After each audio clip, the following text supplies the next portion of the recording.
Ever felt like your Spanish conversations were missing something crucial? Like, I know I should be putting a word here and I don't know quite what that word is. Well, stay tuned because I think I have a clue to what it is that's going to help you out. So, right here we have Are You Confused Too? We're talking about indirect objects. We're going to cover why you need indirect objects. What are indirect objects? How to use them, and the quickest way to identify indirect objects.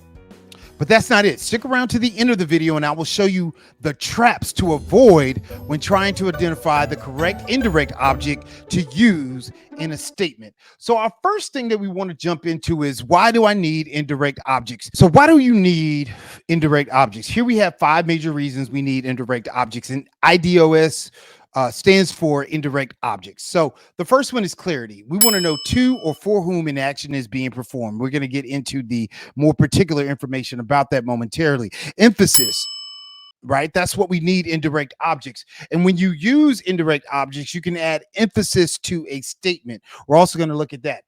Indirect objects provide completeness, right? They provide a fuller picture of the action. 2 more here. Naturalness in conversation.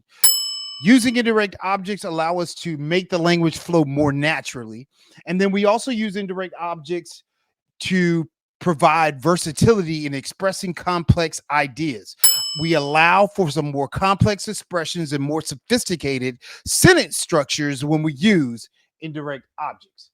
What are indirect objects? Well, for us, we're just going to be looking at a few, but the indirect object essentially is the person or thing that receives or benefits from the action in a statement or question. So we have a quick trick that's going to help you identify it, right? If I need to find out what the indirect object is in a statement, when I say something to someone or when somebody asks me a question, I need to quickly decipher what is the indirect object being stated. I can ask one of 2 questions. I can ask the questions to whom or for whom. Okay. I want you to make sure you understand that those are the 2 questions that are going to allow you to find out the indirect object in your statement or pregunta, your question. So let's get back to it. If you're gaining value from this info, share it with someone you know that may be able to benefit on learning about indirect objects.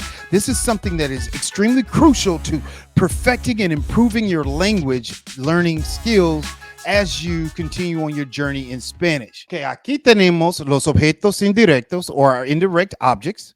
Okay, so en español tenemos a mí. A mí significa to or for me. Okay, to me, for me. Remember, we put up the 2 fingers and then the 4 fingers. I want you to get in the mindset of memorizing that because it's going to help you identify where your objeto indirecto is in the sentence. And it's also going to help us along down the road when we're talking about indirect object pronouns. So remember that to me, for me, right? A mí significa to me or for me. A ti significa to you or for you. Y a nosotros, to us or for us. These are the ones that we are actually talking about today. So how do I use indirect objects? This is super easy. I don't know if anyone's be able to explain it as easily as I'm going to do for you, but let's take a look. All right, vamos a ver. All right, so aquí tenemos una oración en inglés. Here we have an example in English for those who are English language learners and you're trying to learn this from an English perspective. Aquí tenemos, John gives the money to me. John gives the money to me. All we have to do is ask our 2 questions, all right? To whom is the money being given, or for whom is the money being given, right? And we come to the conclusion that, oh, well, the money is being given to me. So to me is our indirect object because we are indirectly receiving or benefiting from the action of giving the money, right? To whom or for whom? To me, right? So the indirect object, el objeto indirecto, es la palabra mí. All right, let's take another look. Aquí tenemos el ejemplo. Mary tells the secret to you. To whom or for whom is Mary telling the secret? Well, we can see right here in English, it's to you. So to you or you Ese es el objeto indirecto. Let's do one more. Aquí tenemos el ejemplo. Rick sends money through Western Union to us. I think you got the hang of this right now, right? I think you got the hang of this. And I want to see if you can tell me, what are the two questions we're asking? To whom, for whom, right? And so we can find out, well, the indirect object is us. He is sending the money to us. We are indirectly receiving the benefits of the action of Rick sending money. Aquí tenemos unos ejemplos en español. Right? La primera oración. Mi hermana siempre me pide consejo a mí. My sister always asks me for advice.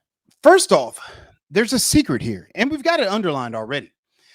To find el objeto indirecto in español, it's easy for us to just look for the word a, and the pronoun and the object is going to be right behind it. To the word a, you can think of it like that. That's going to help you a little bit.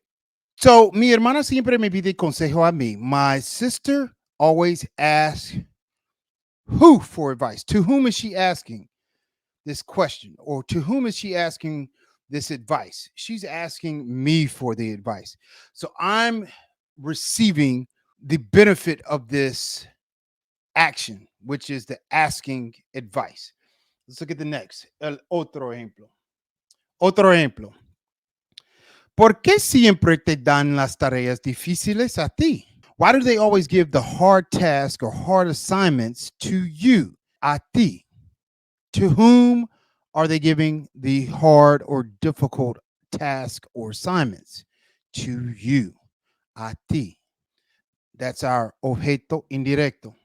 Nuestros padres nos dio la responsabilidad de perro a nosotros, right? Our parents give us the responsibility of the dog, or our parents give the responsibility of the dog to us. Or for whom is that responsibility? A nosotros. So once again, we have it here underlined. A mí, to me, for me.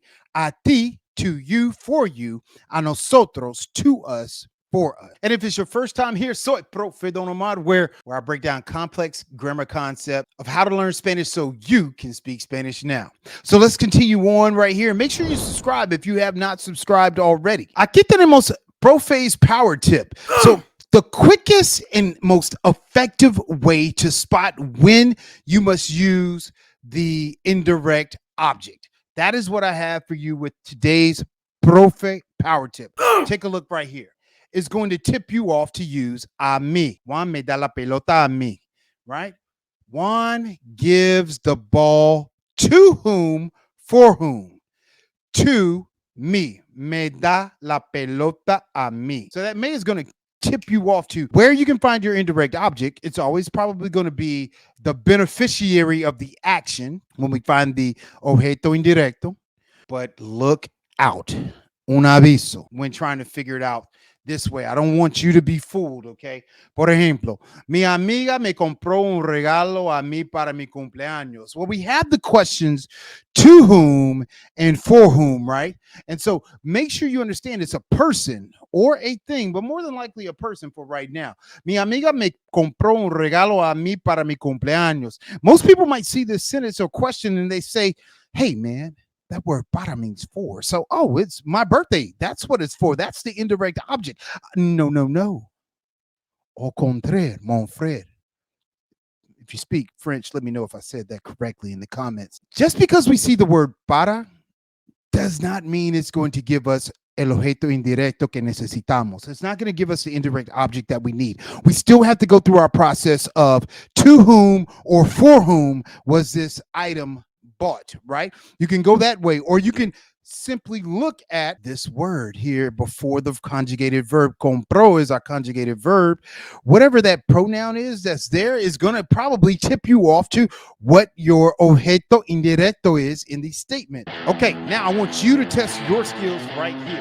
All right, ahora en español, I want you to find the IDO, the indirect object, el objeto indirecto. Número uno, José envía $40 a Pamela y a mí. What is our objeto indirecto?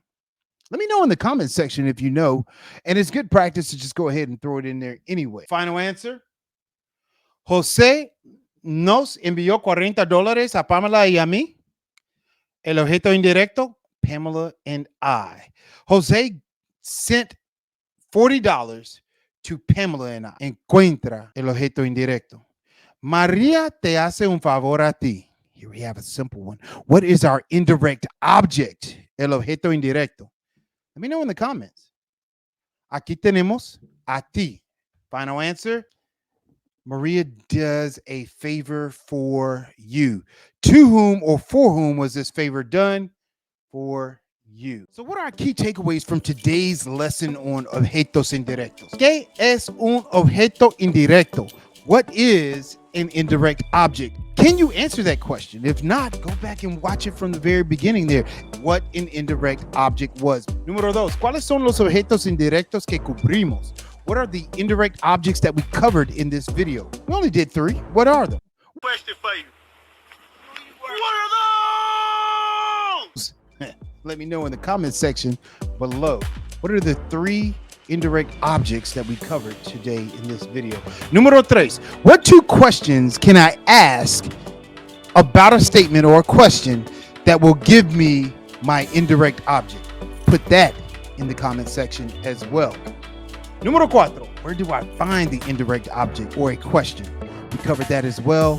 Make sure you go back and take a look and then add your answers into the comments section. So I'm so glad that you actually were able to figure out what an indirect object is. Hopefully this video allowed you to gain some value, some knowledge, and understand what it is that you need to know when trying to figure out indirect objects in sentences, statements, questions, or what have you in Espanol. Right now, we've only covered a mí, a ti, a nosotros.